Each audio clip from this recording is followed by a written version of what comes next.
Welcome to Balaji ಮನೆ. ನಾನು ಗಾಯತ್ರಿ ವೆಂಕಟೇಶ್. ಇವತ್ತು ಸಂಕ್ರಾಂತಿ ಹಬ್ಬದ ಸಲುವಾಗಿ ಎಳ್ಳು ಹೋಳಿಗೆ ಮತ್ತು ಶೇಂಗಾ ಹೋಳಿಗೆ ಮಾಡೋದನ್ನ ತೋರಿಸ್ತಾ ಇದ್ದೀನಿ. ಮೊದಲನೇ ಬಾರಿ ನಮ್ಮ ಚಾನಲನ್ನು ನೋಡ್ತಾ ಇದ್ದರೆ ಪ್ಲೀಸ್ ಸಬ್ಸ್ಕ್ರೈಬ್ ಆಗಿ. ಶೇಂಗಾ ಹೋಳಿಗೆಗೆ ಬೇಕಾಗುವ ಸಾಮಾನುಗಳು: ಇದು ಎರಡು ಲೋಟ ಶೇಂಗಾ ಮತ್ತು ಮುಕ್ಕಾಲು ಲೋಟ, ಒಂದು ಲೋಟಕ್ಕೆ ಮುಕ್ಕಾಲು ಲೋಟ ಬೆಲ್ಲ. ನಾನೀಗ ಮುಕ್ಕಾಲು ತೊಗೊಂಡಿದ್ದೀನಿ. ಆಮೇಲೆ ಒಂದಿಷ್ಟು ಗೋಧಿ ಹಿಟ್ಟು, ಏಲಕ್ಕಿ ಪುಡಿ, ಹಿಟ್ಟು ಕಲಸ್ಲಿಕ್ಕೆ ನೀರು ಮತ್ತು ಹೋಳಿಗೆ ಮಾಡಲಿಕ್ಕೆ ಎಣ್ಣೆ. ಈಗಿದು ಶೇಂಗಾನ ಫಸ್ಟು ಹುರ್ಕೋಬೇಕು, ಚೆನ್ನಾಗಿ ಹುರ್ಕೋಬೇಕಿಲ್ಲ.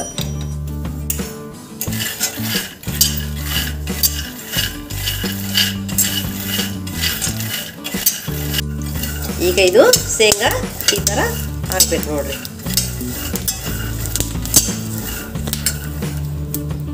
ಈಗಿದು ಈ ಥರ ಹಾಕ್ಬೇಕು ನೋಡ್ರಿ. ಶೇಂಗಾ ಈ ಥರ ಹುರಿದು ಇಟ್ಕೊಂಡು ಈಗಿದು ತಣ್ಣಗಾಗ್ಲಿಕ್ಕೆ ಬಿಡಬೇಕು. ಗೋಧಿ ಹಿಟ್ಟು ಈಗ ಇದಕ್ಕೆ ಒಂಚೂರು ಉಪ್ಪು ಹಾಕಬೇಕು. ಹಾಕಿ ಇದನ್ನು ಚೆನ್ನಾಗಿ ಕೈ ಆಡಿಕೊಂಡು ಈ ಥರ ಇದು ಚೆನ್ನಾಗಿ ಕೈ ಆಡಬೇಕು. ಕೈ ಆಡಿ ಇದಕ್ಕೆ ಸ್ವಲ್ಪ ನೀರು ಹಾಕಿ ಚಪಾತಿ ಹಿಟ್ಟಿನ ಥರ ಕಲಸಿಟ್ಕೋಬೇಕು. ಈಗ ಇದನ್ನು ನೀರು ಹಾಕಿ ಚೆನ್ನಾಗಿ ಚಪಾತಿ ಹಿಟ್ಟಿನ ಥರ ಕಲಸಿಟ್ಕೋಬೇಕು. ಈಗಿದು ಹಿಟ್ಟು ಕಲಸಿದೆ ನೋಡ್ರಿ. ಈಗ ಈ ಥರ ಆಗಬೇಕು, ಚಪಾತಿ ಹಿಟ್ಟಿನ ಥರ ಕಲಸಿಟ್ಕೊಂಡು ಈಗ ಇದನ್ನು ಒಂದು 10 ನಿಮಿಷ, ಒಂದು 10-15 ನಿಮಿಷ ಮುಚ್ಚಿ ಒಂದು ಪ್ಲೇಟು ಏನಾದ್ರು ಮುಚ್ಚಿ ಇಟ್ಕೊಂಡ್ಬಿಡ್ಬೇಕು. ಈ ಥರ ಪ್ಲೇಟ್ನ ಮುಚ್ಚಿ ಇಟ್ಕೊಂಡ್ಬಿಡೋಣ. ಈಗಿದು ಶೇಂಗಾ ಹುರಿದಿದ್ವಲ್ಲ, ಈಗಿದು ತಣ್ಣಗಾಗಿದೆ ನೋಡಿ. ಈಗ ಇದನ್ನು ಮಿಕ್ಸಿ ಜಾರಿಗೆ ಹಾಕ್ಕೊಂಡು ಈ ಥರ ಮಿಕ್ಸಿ ಜಾರಿಗೆ ಇವನ್ನ ಹಾಕ್ಕೋಬೇಕು. ಹಾಕ್ಕೊಂಡು ಸ್ವಲ್ಪ ಮೆತ್ತಗೆ ಹಾಕಿ ಇಟ್ಕೋಬೇಕು. ಈಗ ಈ ಥರ ಇದು ಶೇಂಗಾ ಹಾಕ್ಕೊಂಬಂದಿದ್ದೀವಿ ನೋಡಿದ್ದು. ಈ ಥರ ಈಗ ಈ ಥರ ಆಗಬೇಕು ನೋಡಿ. ಪುಡಿ ಈ ಥರ ಪುಡಿ ಆದರೆ ಸಾಕು. ಈಗ ಇದಕ್ಕೇ ಬೆಲ್ಲನ ತೊಗೊಂಡು ಮತ್ತು ಇದಕ್ಕೆ ಬೆಲ್ಲನ ಹಾಕ್ಬಿಟ್ಟು ಮತ್ತೆ ಒಂದು ಸಲ ಇದು ಮಿಕ್ಸಿಗೆ ಹಾಕ್ಕೊಂಡು ಬರಬೇಕು. ಈಗ ಇದಕ್ಕೆ ಬೆಲ್ಲನ ಹಾಕಬೇಕು ನೋಡಿ. ಈಗ ಈ ಥರ ಆಗಿದೆ ನೋಡೋದು. ಈ ಥರ ಆಗಿದೆ ಬೆಲ್ಲ ಮತ್ತು ಶೇಂಗಾ. ಇನ್ನು ಇದನ್ನು ಒಂದು ಬೋಗಣಿ ತೆಗೆದ್ಬಿಟ್ಟು ಈಗಿನ ಉಳಿದಿದ್ದೆಲ್ಲ ಹಾಕಿ ಮಿಕ್ಸಿಗೆ ಹಾಕಿ ರೆಡಿ ಇಟ್ಕೊಂಬೋಣ. ಈಗ ಇದೆಲ್ಲ ಹಾಕಿದ್ದೀವಿ ನೋಡೋದು. ಅಷ್ಟು ಶೇಂಗಾ ಮತ್ತು ಬೆಲ್ಲ ಎಲ್ಲನೂ ಮಿಕ್ಸಿಗೆ ಹಾಕಿ ರೆಡಿ ಮಾಡ್ಕೊಂಡಿವಿ. ಈಗ ಇದಕ್ಕೆ ನಾವು ಸ್ವಲ್ಪ ಏಲಕ್ಕಿ ಪುಡಿನ ಹಾಕಿಬಿಟ್ಟು ಕಲಿಸ್ಬೇಕು. ಚೆನ್ನಾಗಿ ಎಲ್ಲವನ್ನು ಕಲಸಿ ಈ ಥರ ಎಲ್ಲ ಚೆನ್ನಾಗಿ ಕಲಿಸ್ಬೇಕು. ಈಗ ಇದು ಈ ಥರ ಮಾಡಿದ್ದೀವಿ ನೋಡಿರಿ. ಇದೆಲ್ಲ ಕಲಿಸಿದ್ದೀವಿ. ಈಗ ನಿಮಗೆ ಇದರಲ್ಲಿ ಈಗಿದು ಬೆಲ್ಲ ನಿಮಗೆ ಸ್ವಲ್ಪ ಜಾಸ್ತಿ ಬೇಕು ಅಂತಂದರೆ ಈಗ ನೀವು ಇದಕ್ಕೆ ಸ್ವಲ್ಪ ಬಾಯಿಗೆ ಹಾಕ್ಕೊಂಡು ನೋಡಿರಿ. ಸಿಹಿ ಕಮ್ಮಿ ಅನ್ನಿಸ್ತು ಅಂತಂದರೆ ನೀವು ಇದಕ್ಕೆ ಇನ್ನೂ ಸ್ವಲ್ಪ ಬೆಲ್ಲನ ತುರಿದು ಚೆನ್ನಾಗಿ ಮತ್ತೆ ಕಲಸಿ ರೆಡಿ ಮಾಡಿ ಇಟ್ಕೊಳ್ರಿ. ಈಗ ಈ ಥರ ಆಗಿದೆ ನೋಡ್ರಿ. ಈ ಥರ ಮೆತ್ತಗೆ ಚೆನ್ನಾಗಿ ಕಿವುಚಿ ಕಲಸಿದ್ರೆ ಇದು ಈ ಥರ ಆಗುತ್ತೆ ನೋಡಿ. ಇದು ಈ ಥರ ಉಂಡಿಗಳನ್ನ ಇದು ಹೋಳಿಗೆ ಮಾಡ್ಲಿಕ್ಕೆ ತುಂಬಲಕ್ಕೆ ಇದು ಈ ಥರ ಮಾಡಿ ಇಟ್ಕೋಬೇಕು. ನಮಗೆ ಎಷ್ಟು ದೊಡ್ಡ ಬೇಕಂದರೆ ಇನ್ನೊಂಚೂರು ದೊಡ್ಡ ಮಾಡ್ಕೋಬೋದು, ಸಣ್ಣ ಬೇಕಂತಂದ್ರೆ ಸಣ್ಣ ಮಾಡ್ಕೋಬೋದು. ಈ ಥರ ಮಾಡಿ ಇಟ್ಕೋಬೇಕು ಎಲ್ಲವೂ. ಈ ಥರ ಎಲ್ಲವನ್ನು ಮಾಡಿ ಇಟ್ಕೊಂಡು ಆಮೇಲೆ ಹಿಟ್ಟಿನಾಗೆ ತುಂಬಿ ಹೋಳಿಗೆ ಈ ಥರ ಲಟ್ಟಿಸ್ಬೇಕು. ಅದನ್ನು ತೋರಿಸ್ತೀನಿ. ಈ ಥರ ಎಲ್ಲವೂ ರೆಡಿ ಮಾಡಿ ಇಟ್ಕೋಬೇಕು ಫಸ್ಟು. ಈಗ ಇದು ಈ ಥರ ಎಲ್ಲ ರೆಡಿ ಮಾಡಿ ಇಟ್ಕೊಂಡಿದ್ದೆ ನೋಡ್ರದು. ಈ ಸೈಜ್ನಷ್ಟು ಮಾಡಿ ಇಟ್ಕೋಬೇಕು. ಶೇಂಗಾ ಹೋಳಿಗೆ ಅಂದರೆ ಇಷ್ಟು ಸಣ್ಣದೇ ಮಾಡ್ತಾರೆ ಎಲ್ಲರೂ. ಇಷ್ಟು ಸಣ್ಣದೇ ರೆಡಿ ಮಾಡಿ ಇಟ್ಕೋಬೇಕು. ಈಗ ನಾವು 2 ಗ್ಲಾಸು ಶೇಂಗಾ ತೊಗೊಂಡಿದ್ವಲ್ಲ, ಈಗ ಇದರಲ್ಲಿ 40 ಆಗಿದೆ ನೋಡ್ರಿ. ಅಂದರೆ 40 ಹೋಳಿಗೆ ಆಗುತ್ತೆ ಇದರಲ್ಲಿ. ಈಗ ಇದನ್ನು ಅದು ಗೋಧಿ ಹಿಟ್ಟಿಂದು ಇದು ಕಲಸಿಟ್ಟಿದ್ವಲ್ಲ, ಈಗ ಅದರಲ್ಲಿ ತುಂಬಬೇಕು, ತೋರಿಸ್ತೀನಿ. ಈಗ ಹಿಟ್ಟುಗಳನ್ನ ಈ ಥರ ಉಳ್ಳಿ ಮಾಡಿ ಇಟ್ಕೋಬೇಕು. ಈ ಥರ ಉಳ್ಳಿ ಮಾಡಿ ಇಟ್ಕೊಂಡು ಈಗ ಇದನ್ನು ಈ ಥರ ಮಾಡಬೇಕು ನೋಡ್ರಿ. ಈಗ ಇದು ಶೇಂಗಾದ್ದು ಇದು ರೆಡಿ ಮಾಡಿ ಇಟ್ಕೊಂಡಿದ್ವಲ್ಲ, ಈಗ ಇದನ್ನು ತೊಗೊಂಡು ಈಗ ಇದರಲ್ಲಿ ಈ ಥರ ತುಂಬಬೇಕು.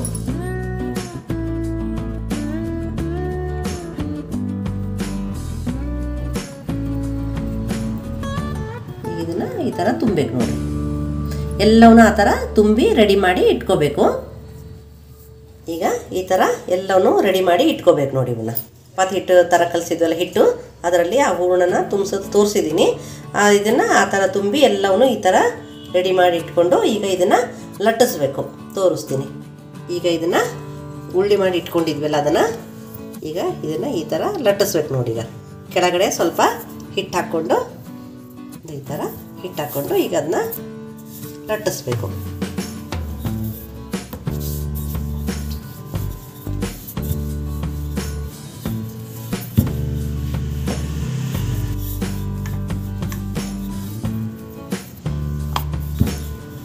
ಈಗ ನೋಡಿದ ಈ ಥರ ಇಷ್ಟು ಬರಬೇಕು ನೋಡ್ರಿ. ಶೇಂಗಾ ಹೋಳಿಗೆ ಇಷ್ಟೇ ಆಗೋದು. ಈಗ ಇಷ್ಟಾಗ್ಲ ಮಾಡಿ ಈಗ ಇದನ್ನು ಬೇಯಿಸ್ಬೇಕು. ಇದನ್ನ ಹಂಚಿನ ಮೇಲೆ ಈಗ ಇದನ್ನು ಸ್ಟವ್ ಮೇಲೆ ಹಂಚಿಟ್ಟಿದ್ದೀವಿ. ಸ್ಟವ್ ಆನ್ ಮಾಡ್ತಾಯಿದ್ದೀವಿ. ಗ್ಯಾಸು ಸ್ಟವ್ ಆನ್ ಮಾಡ್ತಾಯಿದ್ದೀವಿ. ಇದು ಹಂಚು ಕಾಯ್ಲಿ. ಇದು ಹಂಚು ಕಾದಿದೆ. ಈಗ ಇದ್ರಾಗಲ್ಲಿ ನಾವು ಲಟ್ಸಿ ಇಟ್ಕೊಂಡಿದ್ವಲ್ಲ ಹೋಳಿಗೆನ ಈಗ ಹಾಕಬೇಕು. ಇದಕ್ಕೆ ಸ್ವಲ್ಪ ಎಣ್ಣೆ ಹಾಕಿ ಈಗ ಇದನ್ನು ಹೋಳಿಗೆನ ಮಾಡಿ ಇಟ್ಕೊಂಡಿದ್ವಲ್ಲ ಈಗ ಹಾಕಬೇಕು ನೋಡಿ.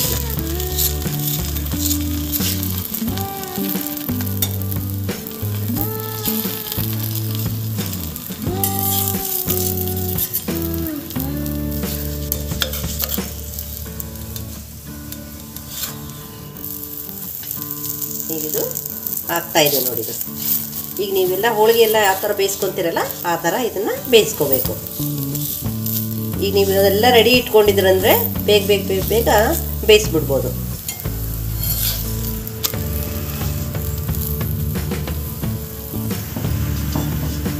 ಈಗ ಈ ಥರ ಆಗ್ಬೇಕು ನೋಡಿ. ಇದು ಮೇಲೆಲ್ಲ ಕೆಂಪಾಗುತ್ತೆ. ಈ ಥರ ಆಗ್ಬಿಟ್ರೆ ಆಯ್ತಿದು. ಈಗ ಆಗಿದೆ ನೋಡಿದು. ಹೋಳಿಗೆ ಮಾಡಲಿಕ್ಕೆ ಬೇಕಾಗುವ ಸಾಮಾನುಗಳು: 1 ಲೋಟ ಎಳ್ಳು, 1 ಲೋಟ ಬೆಲ್ಲ ಮತ್ತು ಏಲಕ್ಕಿ ಪುಡಿ. ಈಗಿದು ಗೋಧಿ ಹಿಟ್ಟು. ಇದಕ್ಕೊಂಚೂರು ಉಪ್ಪು ಹಾಕಿ ನೀರು ಹಾಕಿ ಚಪಾತಿ ಹಿಟ್ಟಿನ ಥರ ಕಲಿಸ್ಕೋಬೇಕು. ಈ ಥರ ಕಲಸಿ ಇಟ್ಕೋಬೇಕು ನೋಡಿ. ಇದು ಚಪಾತಿ ಹಿಟ್ಟು ಈ ಥರ ಕಲಸಿಟ್ಕೋಬೇಕು. ಈಗ ಸ್ಟವ್ ಆನ್ ಮಾಡಿ ಇದ್ರ ಮೇಲೆ ಈಗ ಕಡಾಯಿ ಇಟ್ಟು ಅದರಲ್ಲಿ ಎಳ್ಳು ಹಾಕಿ ಇದನ್ನು ಹುರಿಬೇಕು. ಇದು ಎಳ್ಳು ಚಟಪಟ ಅಂತಂದೇಳಿ ಆಗುತ್ತೆ, ಆವಾಗ ಆಗುತ್ತೆ ನೋಡ್ರಿ ಅದು. ಈಗ ಇದು ಆಗಿದೆ ನೋಡ್ರಿ.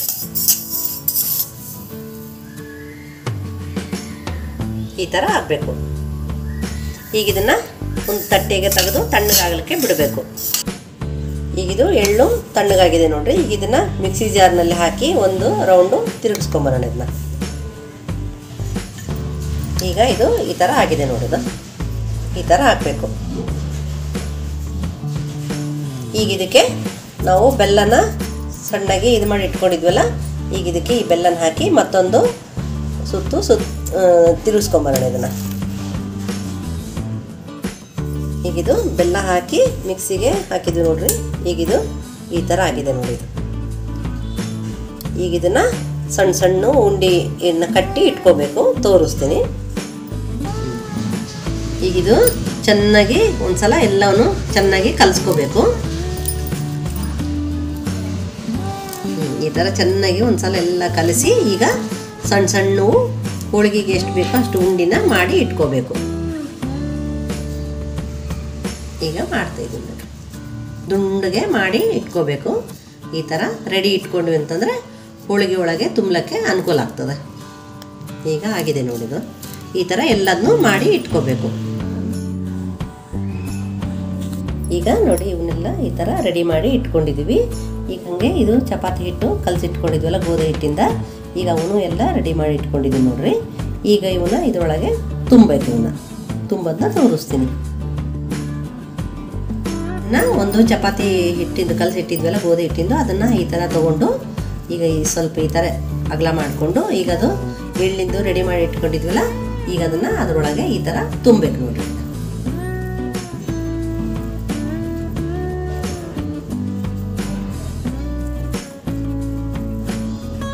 ಈ ಥರ ತುಂಬಬೇಕು. ತುಂಬಿ ಅದನ್ನ ಚೆನ್ನಾಗಿ ಎಲ್ಲ ಚೆನ್ನಾಗಿ ಒಂದು ಇದು ಇರಲಾರ್ದಂಗೆ ತುಂಬಿಡಬೇಕು. ತುಂಬಿಟ್ಟು ಇವನ್ನೆಲ್ಲ ಈ ಥರ ಅಷ್ಟು ಆ ಥರ ತುಂಬಿ ರೆಡಿ ಇಟ್ಕೋಬೇಕು. ಆಮೇಲೆ ಅದನ್ನ ಲಟ್ಟಿಸ್ಬೇಕು. ಲಟ್ಟಿಸೋದನ್ನ ತೋರಿಸ್ತೀವಿ. ಈಗ ಇದನ್ನು ಒಂಚೂರು ಗೋಧಿ ಹಿಟ್ಟು ಹಾಕಿ ಈ ಥರ ಲಟ್ಟಿಸ್ಬೇಕು ನೋಡಿರಿ. ಇದನ್ನು ಭಾಳ ಒತ್ತಿ ಲಟ್ಟಿಸ್ಬೇಡ್ರಿ. ಈ ಥರ ಮೆಲ್ಲಗೆ ಲಟ್ಟಿಸ್ತಾ ಹೋಗ್ರಿ, ಅದು ದೊಡ್ಡದಾಗುತ್ತದ. ಇದೆ ನೋಡಿರಿ, ಇಷ್ಟೇ. ಈಗೆಲ್ಲವೂ ಈ ಥರ ಮಾಡಿ ಇಟ್ಕೊಳ್ರಿ. ಒಂದು ಸ್ವಲ್ಪ ಮಾಡಿ ಇಟ್ಕೊಂಡು ಆಮೇಲೆ ಹಂಚಿನ ಮೇಲೆ ಬೇಯಿಸಬೇಕು. ಇದು ನೋಡಿದ ಈ ಥರ ಎಲ್ಲ ಲಟ್ಟಿಸಿ ರೆಡಿ ಇಟ್ಕೊಂಡಿದ್ದೀನಿ. ಈಗಿದು ಹಂಚು ಕಾಯ್ತಾ ಇದೆ. ಈ ಕಾಯ್ತಾ ಅಂದ್ಕೊಳ್ಳೇ ಬೇಗ ಮಾಡಿಬಿಡೋದು. ಈಗದು ಹಂಚು ಕಾದಿದೆ ನೋಡಿ. ಈಗ ಇದ್ರ ಮೇಲೆ ಹಾಕ್ತಾ ಇದ್ದೀನಿ. ಇದು ಎಳ್ಳು ಹೋಳ್ಗೆ, ಶೇಂಗಾ ಹೋಳ್ಗೆ ಎಲ್ಲವೂ ಅಷ್ಟೇ ಚಿಕ್ಕ ಚಿಕ್ಕ ಇಷ್ಟಿಷ್ಟೇ ಮಾಡ್ತಾರೆ. ಅದಕ್ಕೆ ಈಗ ನಾನು ಇದರಲ್ಲಿ ದೊಡ್ಡದಿದೆ ಹಂಚು, ಅದಕ್ಕೆ 3 ಹಾಕಿದ್ದೀನಿ ನೋಡಿ. ಈಗ ಇದಕ್ಕೆ ಸ್ವಲ್ಪ ಎಣ್ಣೆನ ಮೇಲೆ ಹಾಕಬೇಕು. ಈ ಥರ ಜಾಸ್ತಿ ಏನು ಹಾಕೋದು ಬೇಕಾಗಿಲ್ಲ, ಸ್ವಲ್ಪ ಆದರೆ ಸಾಕು ಇದಕ್ಕೆ. ಈಗ ಇದನ್ನು ತಿರುವಿ ಹಾಕಬೇಕು. ಈ ಥರ ಈ ಹೋಳಿಗೆ ಬೇಯಿಸ್ತಿರಲ್ಲ ಆ ಥರ ಬೇಯಿಸಿ ಬೇಯಿಸ್ಬೇಕಷ್ಟೇ ಇದನ್ನು. ಈಗಿದು ರೆಡಿಯಾಗಿದೆ ನೋಡ್ರಿ. ಇದು ಈ ಥರ ಆದರೆ ಸಾಕೋದು. ಈ ಥರ ಇಷ್ಟಾದರೆ ಸಾಕು. ಇಷ್ಟಾದರೆ ಸಾಕು. ಈಗ ಹೋಳಿಗೆ ರೆಡಿ ಇದೆ. ಈಗ ಇವನ್ನ ತೆಗೆದುಬಿಟ್ಟು ಒಂದು ಪ್ಲೇಟಿಗೆ ಹಾಕೋತಾ ಹೋಗೋದು. ಇನ್ನು ಉಳಿದಿದ್ವೆಲ್ಲವೂ ಅದೇ ಥರ ಬೇಯಿಸಬೇಕು. ಎಲ್ಲ ಹೋಳಿಗೆ ರೆಡಿಯಾಗಿದೆ ನೋಡಿರಿ. ಇವನ್ನೆಲ್ಲ ತಣ್ಣಗಾಗ್ಲಿಕ್ಕೆ ಬಿಡಬೇಕು. ಒಂದು ಪೇಪರ್ ಮೇಲೆ ಎಲ್ಲವೂ ಚೆನ್ನಾಗಿ ಅಗಲಗೆ ಹಾಕಬೇಕು. ಇವು ಒಂದೊಂದೇ ಸಪ್ರೇಟಾಗಿ ಹಾಕಿದರೆ ಚೆನ್ನಾಗಿ ಗಾಳಿಗೆ ಹಾರ್ಕೊತವೆ. ಆಮೇಲೆ ಡಬ್ಬಿನಲ್ಲಿ ಹಾಕಿ ಎತ್ತಿಡ್ಬೋದು. ಈ ವಿಡಿಯೋ ಇಷ್ಟವಾದಲ್ಲಿ ಲೈಕ್ ಮಾಡಿ, ಶೇರ್ ಮಾಡಿ. ಹೆಚ್ಚಿನ ವಿಡಿಯೋಗಳಿಗಾಗಿ ನಮ್ಮ ಚಾನಲನ್ನು ಸಬ್ಸ್ಕ್ರೈಬ್ ಆಗಿ.